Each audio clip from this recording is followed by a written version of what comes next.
Bien, je m'appelle Claude Albirola. Je suis né le 5 septembre 1933 à Constantine, quatrième génération de pieds noirs.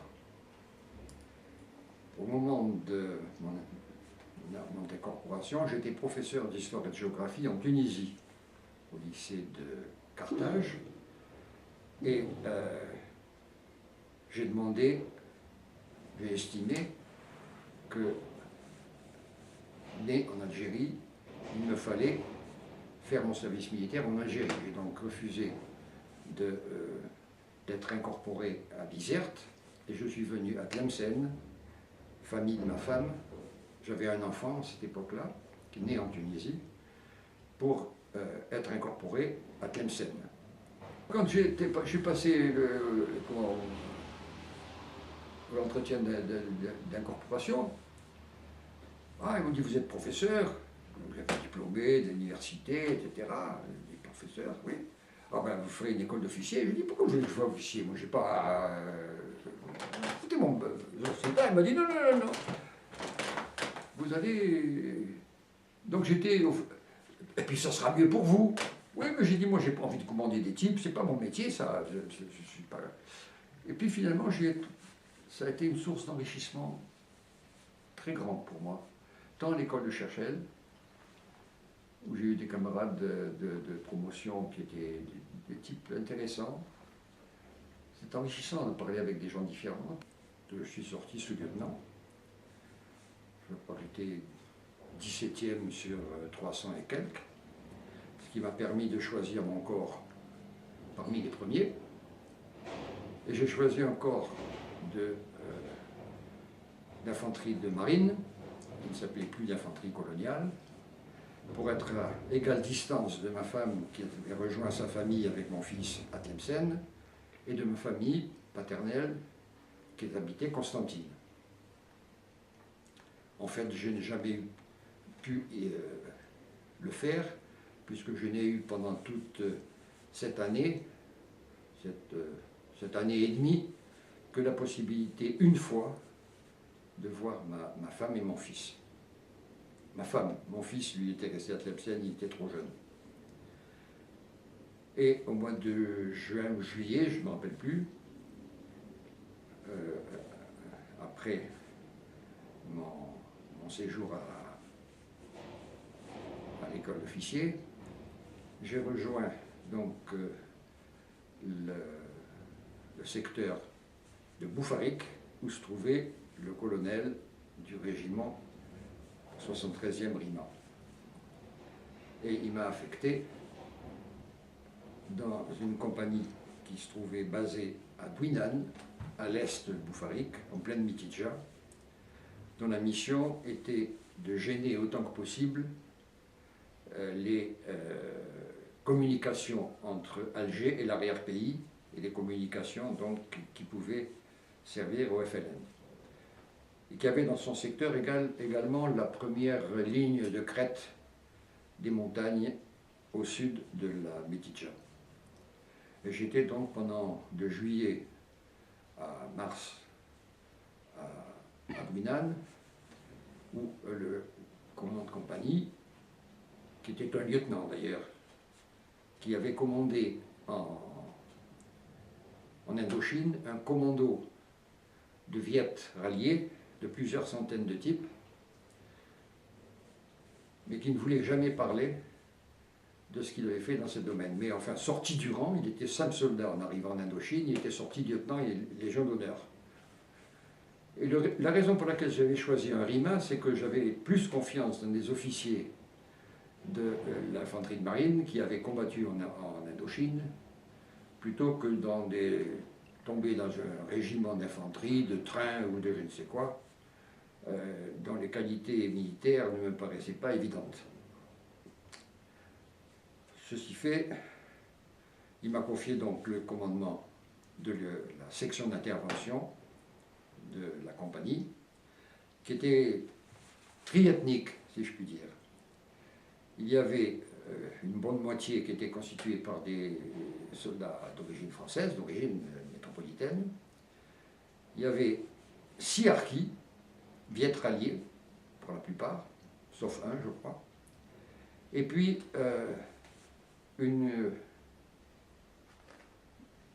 7 ou 8 Africains originaires de Haute-Volta. J'ai eu des gars extraordinaires. L'un des plus exceptionnels, c'était un caporal. Il était quasiment analphabète.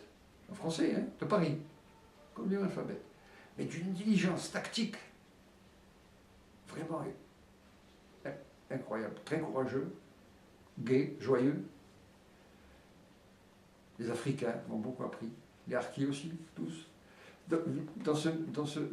C'est rare de se trouver dans une petite unité où vous avez des gens d'origine tellement différente, qui ont des conceptions des choses, qui voient les choses d'une façon très différente de vous, qui vous permet d'avoir un jugement ensuite peut-être plus équilibré, moins autoritaire, moins je sais tout. Des gens qui...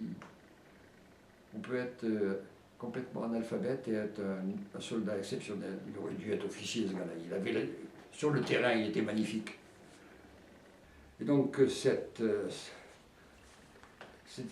intéressant parce que le combat que nous faisions, c'est-à-dire des interventions, bien sûr, des opérations, parfois en liaison avec d'autres unités, et puis surtout des embuscades. Des embuscades de jour, de nuit, relever des traces qui auraient pu indiquer des passages, bref, la chasse en même temps. Nous étions chasseurs et chassés, ce qui était intéressant sur le plan personnel. Et au cours de ces opérations, de ces embuscades, etc., sauf une antipathie très marquée entre les Africains et les Harkis, ils ne pouvaient pas se sentir. Si bien que les embuscades, c'est toujours franco-africaine, ça n'a aucun problème, franco-harki, aucun problème, mais jamais harki-africain. Il fallait gérer ça. Il n'y a pas moyen de savoir la raison. De la part des harkis, j'ai soupçonné un certain racisme. Et de la part des Africains, un manque de confiance. Et, mon ordonnance, là, mon Yezuma, me disait, tu sais, les harkis, hein, ils étaient FLN, aujourd'hui ils sont avec nous, peut-être qu'ils sont, demain ils vont revenir de l'autre côté. Et je dis, mon vieux, ben, il faut être attentif, observe. Ils n'avaient pas confiance. C'est pour ça qu'ils ne voulaient pas partir en embuscade tous les deux, ensemble. Parce que les Africains n'avaient pas confiance. Et les Harkis les méprisaient parce qu'ils... Les Algériens, surtout ces campagnards, c'est tous des gens de la campagne, les Harkis. Les Harkis, ce n'étaient pas des citadins. Ils sont increvables à la marche. Ils vous font 25 km à 5 km à l'heure sans fatigue. Hein. Pour les suivre avec le badal, tout le bordel, c'était pas simple. Et quelquefois, quand on partait en expédition, surtout dans la région montagneuse, ils étaient à 50 mètres devant. Alors j'ai arrêté, je dis écoutez, si vous êtes devant, nous derrière, les Africains un peu plus loin, où on va? Il faut rester quand même à proximité les uns des autres. Ah oui, d'accord. Ils repartaient doucement, et te voilà reparti, ils galopaient. Les premiers arrivés sur le terrain, c'est toujours eux. Mais ces Africains qui étaient des soldats médiocres, assez médiocres, étaient en fait des hommes joyeux. Et lorsque mes soldats métropolitains avaient un coup de blues, je leur disais, écoutez, vous êtes bien plus près de vos parents, vous pouvez les communiquer, tandis que, regardez, ils sont si loin, et regardez, ils sont joyeux, ils ont bonne humeur, ils ont de l'humeur, ils sont toujours présents, ils ne marchent pas vite, ça c'est vrai. Quand on part en opération, les Harkis étaient devant, les Français derrière et les Africains en dernier. Mais ils constituaient finalement une bonne équipe. Et ils ont tout... À aucun moment, ces hommes ne m'ont déçu. Ils étaient courageux, loyaux, modérés dans leur rapport avec les autochtones. Et j'ai été désolé que vers le mois de janvier, je crois, ou février, je ne me rappelle plus, les Africains ont été démobilisés et sont rentrés chez eux. Il n'y avait plus de troupes noirs dans les unités de RIMA. Et donc nous sommes restés uniquement constitués de... Et il était temps, parce que la fois où j'ai eu le plus peur au cours de cette période, c'est un jour où mon ordonnance, qui était un Africain d'ailleurs que j'aimais beaucoup, est venu me dire, mon lieutenant, ils vont se tuer, venez voir. Je me précipite dans la cour du cantonnement. Il y avait d'un côté les Harkis avec leurs armes braquées, et de l'autre côté les Africains, leurs fusils braqués aussi. Mais je me suis mis au milieu comme un imbécile. J'ai été rejoint par mon commandant de compagnie. J'étais à peu près persuadé que mon dernier moment était venu. Mais c'est mon lieutenant qui a sauvé la situation, en commençant par traiter les uns et les autres de tous les noms, etc. Il met en colère, il les a insultés, et finalement ils ont baissé les armes et ils sont rentrés. En revenant, il a dit, Claude, venez, on va boire un coup. Il avait saisi lui aussi qu'il se trouvait dans une situation un petit peu périlleuse. J'avais de bons rapports avec les habitants du village. Il y avait quelques Français qui étaient des agriculteurs, et puis il y avait des commerçants arabes chez lesquels j'allais les voir. Le capitaine qui avait commandé la compagnie avant mon arrivée avait été tué dans une embuscade avec un soldat qui était à côté de lui. J'ai compris, après coup, qu'il s'autorisait un peu à faire des interrogatoires musclés. Bon. Et j'avais un collègue, un autre sous-lieutenant, qui était dans notre compagnie, donc il avait été remplacé par cet officier lieutenant venu d'Indochine. Et puis, l'autre officier, l'autre sous-lieutenant de réserve qui était avec moi, mais c'était moi qui commandais la section. Lui, il était là pour être l'adjoint du lieutenant commandant de la compagnie. C'était un type qui avait un courage affolant. Affolant. Mais un niveau d'éthique assez bas. Quand on faisait des fouilles dans un village, il n'hésitait pas à prendre ce qu'il avait envie de prendre. Et puis à faire des interrogatoires, lui aussi, musclés. J'ai plusieurs fois, pas d'interrogatoire torture, hein, bon ça, mais enfin, musclé. Moi j'ai toujours refusé. Non pas parce que j'ai une morale supérieure, mais parce que je ne me suis jamais trouvé, et je n'ai jamais eu à me trouver dans une situation où j'avais le choix entre maltraiter, torturer un type, et ne pas le faire, et voir une bombe exploser, tuer ma famille. Hein. Mais, et du coup, il était détesté par les Arabes du régime, de la région. Mais moi, j'étais bien vu.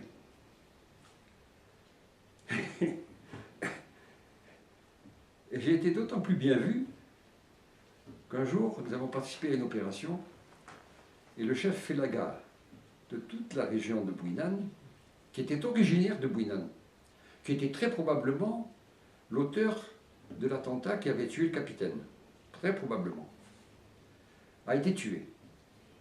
Il a été tué, pas par moi d'ailleurs, au cours de l'engagement. Et mon lieutenant m'a demandé de me ramener le corps à Bouinan, puisqu'il est originaire de Bouinan. Donc je l'ai fait mettre sur le camion, avec respect. On l'a amené à Bouinan. Il y avait déjà 50 personnes qui attendaient. Téléphone arabe, ça marche bien. Personne n'avait été les informer, mais ils savaient. J'ai fait descendre le corps, leur remis, et j'ai demandé à 5 de mes hommes de présenter les armes. Ils étaient comme ça. En revenant, il y a mon lieutenant qui m'a dit, Claude, vous avez fait fort. Hein? Alors j'ai dit, un ennemi mort, et puis tout à fait un ennemi. Et puis j'ai dit, et ensuite j'ai réuni toute ma section et je leur ai parlé. Je leur ai dit, vous savez, notre devoir en tant que soldat, officier, c'est de tuer nos ennemis, ça c'est clair. pas question de... Mais une fois qu'il est mort, il n'est plus tout à fait notre ennemi. Et de plus, ce bonhomme, Zara Laïd, je m'appelle son nom, Zara Laïd, il est de Bouinan. Il aurait pu 10 fois, 100 fois, tuer avec son fusil de chasse, il n'avait pas de pistolet mitrailleur, fusil de chasse, il aurait pu tuer 10 fois des colons, des soldats, la sentinelle, il n'a jamais fait. Il a toujours dit, je me bats contre l'armée, pas contre les Français, pas contre les Français. Et je lui ai dit ça, il faut se souvenir de ça. Parce que cet homme-là, c'était un homme, un adversaire respectable. Et il fallait le respecter. C'est pour ça que j'ai fait présenter les armes. Enfin, si ça avait été connu du quartier du colonel, peut-être que j'aurais eu des réprimandes sévères. On se comportait en soldat dans un pays. On est dans le village, on se baladait en toute sécurité. On n'avait absolument pas peur. Mon lieutenant était marié avec une Vietnamienne. Et il avait sa fille qui allait à l'école. Il avait un chien, une chienne qu'il avait ramenée d'Indochine, qu'il connaissait, et elle était escortée par la chienne.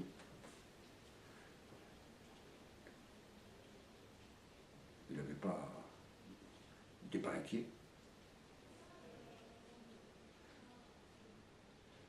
Mais après la mort du chef local,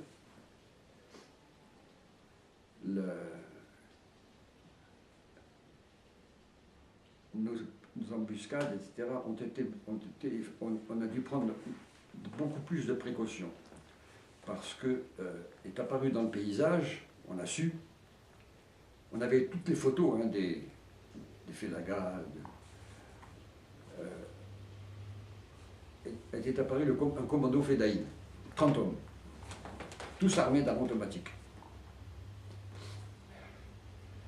Par un miracle, 2 fois, parce que je faisais des embuscades, mais ils m'en faisaient aussi. Il fallait être très attentif, surtout dans cette région où il y avait des vignobles. Or, les vignobles, c'est très embêtant, les vignobles, parce qu'il y a des rangées de cèpes de vigne, avec des fils de fer, et quand vous êtes derrière, au beau milieu, bon, pour mettre une embuscade, il ne faut pas se mettre au beau milieu de la parcelle, il faut se mettre au bord. Mais pour franchir, si on était attaqué, mes embuscades, c'était 10 hommes à peu près. Il fallait enjamber les rangs de vigne. Vous voyez, c'était suicidaire. Et aller au bout, ils pouvaient nous attendre à chaque bout. Donc il fallait avoir... moi j'avais appris à mémoriser toutes les parcelles de vignes et d'orangers de mon secteur, pour pouvoir en pleine nuit me diriger sans me tromper. Et en me mettant à des endroits où j'avais toujours un itinéraire de fuite possible. Surtout à partir du moment où le commando Fédaïn est intervenu. 30 hommes avec des fusils mitrailleurs, notre petite équipe de 10 ne faisait pas trop le poids. Notre objectif n'était pas de mettre à mal le commando, c'était d'attraper des messagers. C'était ça notre travail. Ou un petit groupe d'hommes. 2 fois, ils m'ont tendu une embuscade, et par peau, je ne suis pas passé à côté. La première fois, j'étais en embuscade, et j'ai entendu quelque chose qui m'a impacté. On prenait toujours des itinéraires un peu compliqués. Et je ne revenais jamais par où j'étais passé pour venir. Le b.a.-ba, du bon de celui qui fait une embuscade. Donc on est parti de l'autre côté. Mais le lendemain, à la première heure, avec quelques hommes, on a été, et j'ai été à l'endroit, et ils étaient là. L'herbe était écrasée, il y avait au moins une quinzaine de types qui étaient couchés et prêts à tirer. Et la deuxième fois, on avait prévu d'aller dans un petit groupe de Mechta où le FLN avait égorgé une femme qu'ils accusaient d'avoir fricoté avec des soldats, ce qui était faux d'ailleurs. Enfin, donc ils avaient dit, ils vont revenir, ils vont revenir. Alors on envoyait de temps en temps, pas toujours, une dizaine d'hommes à proximité qui se couchaient dans le coin. Et ce soir-là, un soir, donc je devais prendre le commandement de cette unité qui devait aller à cet endroit. Et mon lieutenant m'a invité à dîner. Alors il m'a dit, je vais faire goûter de la cuisine vietnamienne. J'étais très content. Et sur le coup de 10h30, je dis, bon, maintenant mon lieutenant, il faut que je... Oh, il m'a dit, il est trop tard, Claude, n'y allez pas. Alors j'ai démobilisé tous mes hommes. Mais 8 jours après, il y a eu un accrochage et on a arrêté un type, qui était le secrétaire d'un groupe de Fédayines. On l'a interrogé. C'était un pauvre type, un scribouillard, c'était pas un combattant. Et il nous a dit, pourquoi vous n'êtes pas venu à la... Parce qu'on a changé d'avis. Il s'est mis à rire. Il m'a dit, il y avait 30 hommes qui vous attendaient là. Oh putain.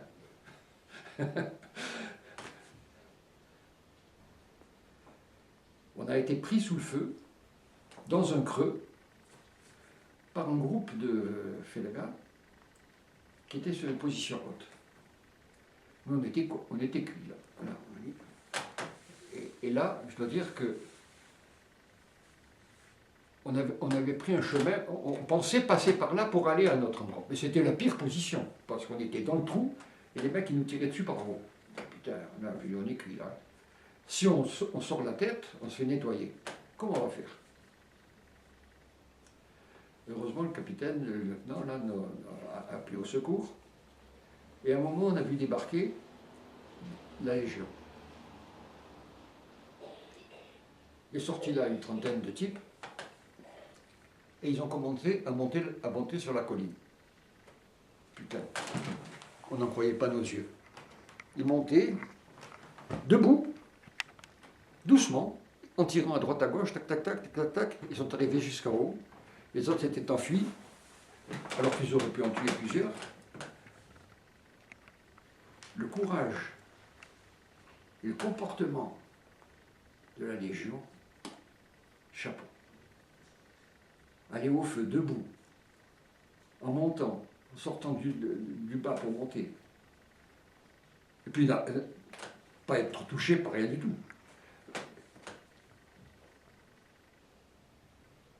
Je pense que les Fédaga avaient reconnu qu'il s'agissait de la Légion. Ils ont préféré fuir. Ils ont laissé qu'un type sur le terrain. Et puis ils nous écoutaient. La radio, on n'avait pas des radios qui étaient sécurisées. Et pas on communiquait. Les Fédaga qui en avaient aussi, nous entendaient. Alors, comment faire? On va crypter. Bon, c'est compliqué, c'est emmerdant pour savoir ce que ça signifie le message. Et l'officier de renseignement a eu une idée absolument géniale. Il a recruté dans tout le régiment des gens qui parlaient breton. Et il a mis un dans chaque compagnie. Et ils parlaient en breton, les mecs. Et puis, donc, il y a eu le 19 mars. Et le 19 mars, enfin dans les jours qui ont suivi, je ne sais pas exactement le moment, mon lieutenant m'appelle, il me dit, Claude, je viens de recevoir un coup de téléphone du quartier général du régiment. Nous devons désarmer les harkis et les renvoyer. En plus de mes 6 harkis, il y avait une section de harkis complète sur le premier piton au sud de notre zone, qui était commandé par un sous-lieutenant, lui aussi, et dans un village de regroupement. Donc ils avaient leur famille là. Et donc ils étaient concernés. Mais là, il n'y en avait pas 6, il y en avait une vingtaine, ou 25. Je dis, bon, c'est pas possible, c'est pas possible, j'étais blanc, je tremblais de... C'est pas possible, vous savez ce qui va leur arriver. Il m'a dit, je sais bien ce qui va leur arriver. Je lui ai dit, on ne peut pas le faire. Téléphonez en disant qu'on ne peut pas. Il m'a dit, c'est pas la peine. Je lui ai dit, faites-le. On ne peut pas. Ces types, ils vont mourir, ils ont été avec nous, c'est des compagnons d'armes, vous vous rendez compte? Il m'a dit, je sais, il était blanc. Il était blanc. Il a téléphoné au colonel, il a mis le haut-parleur, j'ai entendu, il lui a dit, écoutez, si vous n'obéissez pas tout de suite pour faire ce que je vous ai dit, et sans délai, vous êtes immédiatement déchu de votre commandement, arrêté et remplacé. Qu'est-ce que vous voulez qu'on fasse? J'étais malade. Il m'a dit, moi je vais prévenir vos gars, moi je vais... Je ne me rappelle plus comment s'appelait ce piton. C'était marrant parce qu'il était... Enfin marrant. Il était parrainé, il avait comme parrain la commune libre de Montmartre. Parce que le fils du président de la commune libre de Montmartre avait eu son fils tué dans la région un an ou deux avant. Alors j'ai appelé mes gars. Ils sont venus les 6. Ils dit voilà ce qu'on nous a ordonné de faire. On dit bon, non, vous savez ce qui va nous arriver? Je dis si je sais ce qui va vous arriver. Il dit qu'est-ce qu'on fait? Alors j'ai désobéi. Je leur dis personne ne sait encore que le lieutenant et moi, on ne sait pas. Et vous? Alors vous gardez vos armes, vous désertez en vitesse, vous rentrez chez vous. Et vous rejoignez le FLN. C'est la seule façon, la seule chance que vous avez de vivre. Je vous demande qu'une chose, pour laquelle je vais me faire une promesse. Si au sein du FLN, on vous demande de tirer sur des Français, et surtout sur des soldats, vous tirez, mais à côté. Vous me faites cette promesse? Ils m'ont dit oui.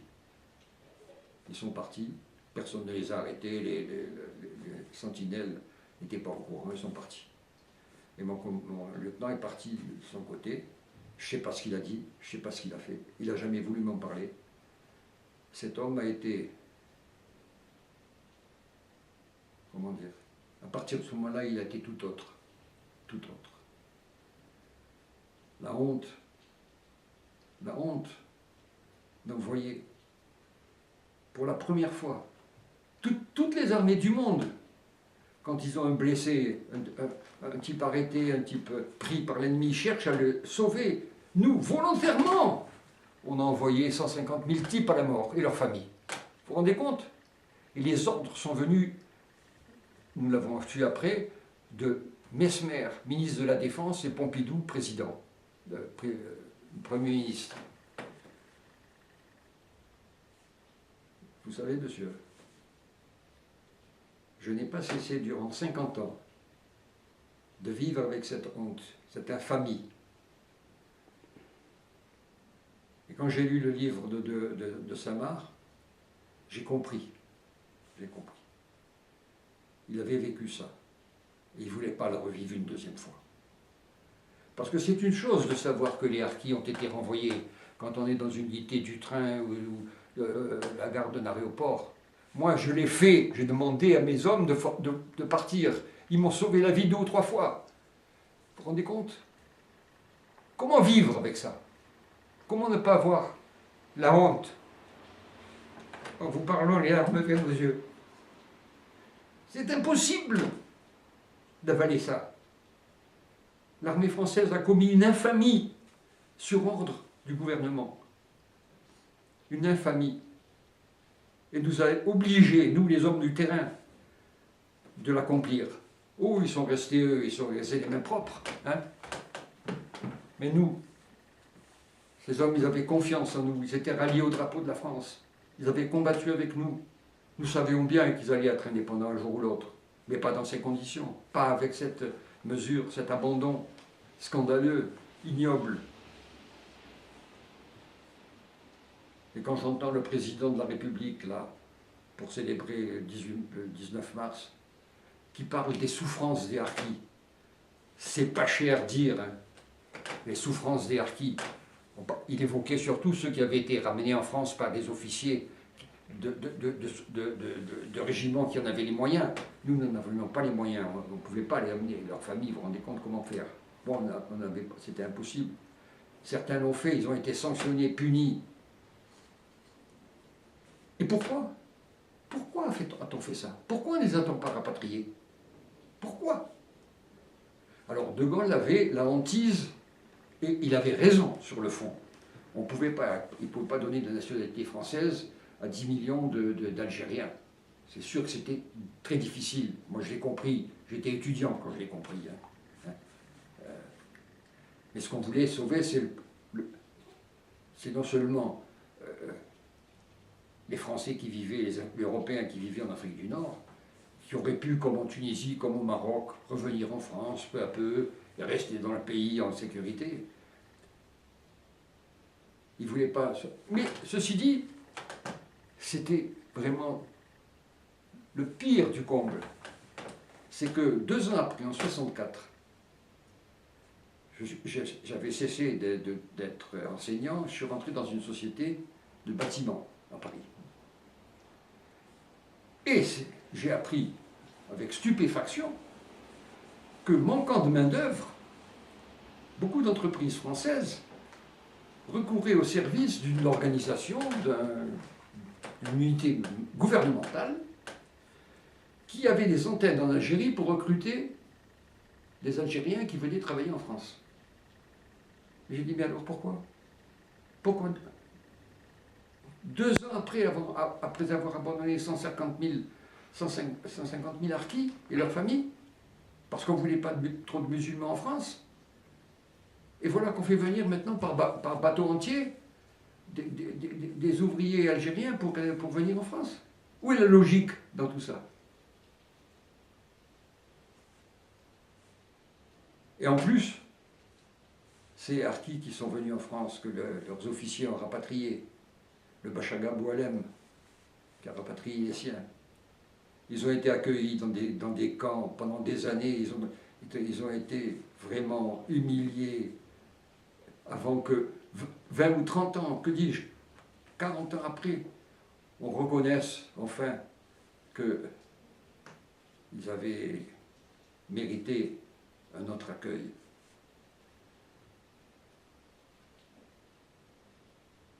Alors je dis encore une fois qu'aucune armée du monde civilisée, j'entends, n'a fait ce que l'armée française a fait en Algérie en abandonnant les harkis. C'est innommable, c'est immonde. D'ailleurs, quand j'étais à Cherchell, dans ma section, il y avait le seul musulman. Il s'appelait Fergani. Je me rappelle son nom, Fergani. C'est-à-dire qu'il était probablement sa famille originaire de très lointain, d'Afghanistan, par là. Et un jour, il est venu me voir. On était bien copains. Il me dit, tu sais, j'aime mieux parler avec toi qui es un pied noir qu'avec les Frangaouis. Pourquoi? Il dit, parce qu'ils nous passent la main dans le dos, mais en fait, ils se foutent de nous. Tandis que toi, tu parles comme nous, tu penses comme nous. Il me dit, qu'est-ce que je vais devenir, mon lieutenant? Je dis, tu sais, l'Algérie va devenir indépendante, tu sais bien. Il me dit, je sais. Alors je dis, il y a 2 solutions. Ou bien tu veux rester avec les Français. Tu envoies ta famille en France tout de suite. Pas plus tard, tout de suite. Et quand tu seras démobilisé, tu le rejoins. Soit tu désertes, tu le rejoins le FLN. Et c'est à lui que j'ai demandé aussi la première fois. Et si tu tires un jour, en étant dans les rangs du FLN sur des Français, rappelle-toi qu'on était copains, que c'est peut-être moi qui tiens au bout de ton fusil. Tire à côté. Il m'a dit, je ne sais pas ce que je vais faire, mon lieutenant. Non, Claude, je ne sais pas ce qu'il est devenu. Je ne sais pas ce qu'il est devenu. Je ne sais pas ce qu'il est devenu. Ce garçon qui était mon ami, le seul arabe du régime de ma section, ces 6 harkis que j'ai commandés, qu'est-ce qu'ils sont devenus? Ils sont sûrement morts, sauf Fergani, peut-être il a réussi à partir. Et je dis, il faut que tu partes avant d'être affecté dans une unité, il faut que tu foutes le camp avant. Pas toi, ta famille. Toi, quand tu auras fini. C'est des gens qui parlaient peu. Et je ne me voyais pas tellement les interroger là-dessus. C'était souvent on apprenait des choses quand même un peu. une rivalité avec un bonhomme dans son endroit d'origine qui avait violé sa sœur et qui avait pris le maquis. Alors voilà, toi, si je te rattrape, je te fais la peau. Un autre, il nous a appris comment il fallait tirer la mitrailleuse sur un avion. Il fallait se coucher, mettre le truc comme ça, puis tirer comme ça, coucher. Alors celui-là, c'était même, il avait un rang dans le FLN. Et lui, c'est des rivalités presque toujours. Ou un geste désagréable d'un chef qui dit, ben, puisque c'est comme ça, démerde-toi, moi je m'en vais. D'autres, peut-être aussi pour certains, je ne l'ai pas observé, d'avoir une certaine sympathie pour un Français qui lui a dit, tu ne peux pas t'engager avec le FLN, viens avec la France. Il y a beaucoup de causes, on ne sait pas trop. J'avais posé la question à mon lieutenant pour lui dire, mais vos Viet Minh là, que vous aviez ralliés, comment c'était? Il m'a dit, vous savez, Claude, il ne faut pas poser trop de questions. Il faut être sûr d'eux. Il m'avait raconté, il m'avait dit, moi, la première fois, ils sortent. Non, c'était pas lui. C'était l'officier de renseignement du régiment, avec lequel on parlait beaucoup pour s'il nous informait et on l'informait. Il me disait, quand il est sorti de Saint-Cyr, on lui a commandé des soldats vietnamiens. Et ils étaient donc alignés, comme ça. Et à un moment, il fallait aller à l'attaque. Alors lui, il a pris son pistolet, et en avant tous. Il se met à courir. Il se retourne, il était tout seul. Il a dit, bon, je vais mourir. Et il a continué à courir. 2 minutes après, tout le monde était là. Tout le monde était là. Ils voulaient le juger pour savoir s'il avait des couilles. Eh bien, il a en montré. Et ils ont venu. Il faut avoir confiance en son chef. Il faut avoir confiance. Et moi, j'ai eu des opérations où on avait des opérations avec d'autres unités. Là, j'étais pas fier de certains chefs. Là. Oh putain. Il y avait des coups de fusil dans tous les coins. On arrivait, il y avait des soldats d'un régiment de je ne sais d'où, du train, là, qui étaient couchés par terre. Et on voyait leur officier, qui était lui aussi couché par terre.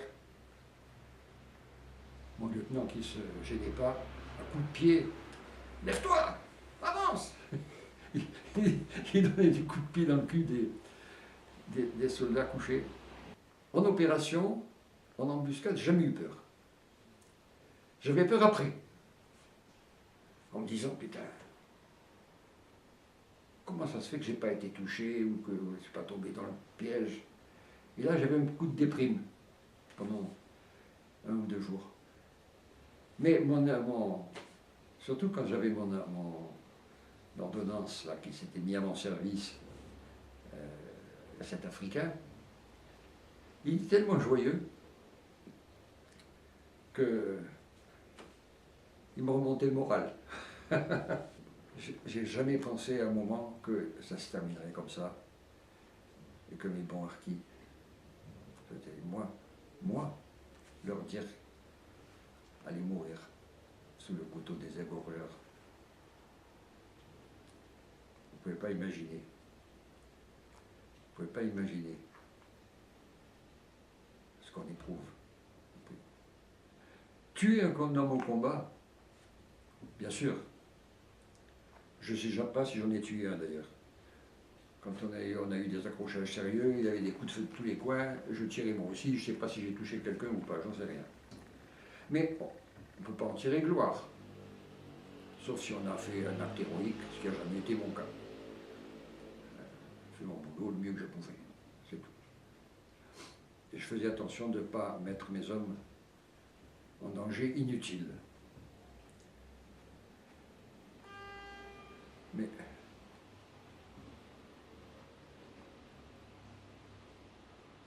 on voyait de sang-froid des hommes mourir, et des compagnons mourir. Pas des ennemis, des compagnons d'armes. Ça, c'est un problème, vous savez. Là, c'est un problème. Et je n'accepte pas de leçons de qui que ce soit qui me parle de la torture, de ci, de là, qui n'ont jamais été au contact, qui n'ont jamais eu à commander des hommes au contact et à la bataille.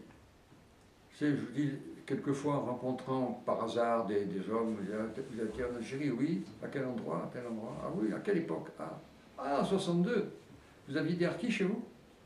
Non. Ou oui. L'un m'a dit oui, l'autre m'a dit non. Et alors? Eh ben, on a honte. On a honte. Eh ben, lui, vous avez honte. Moi aussi.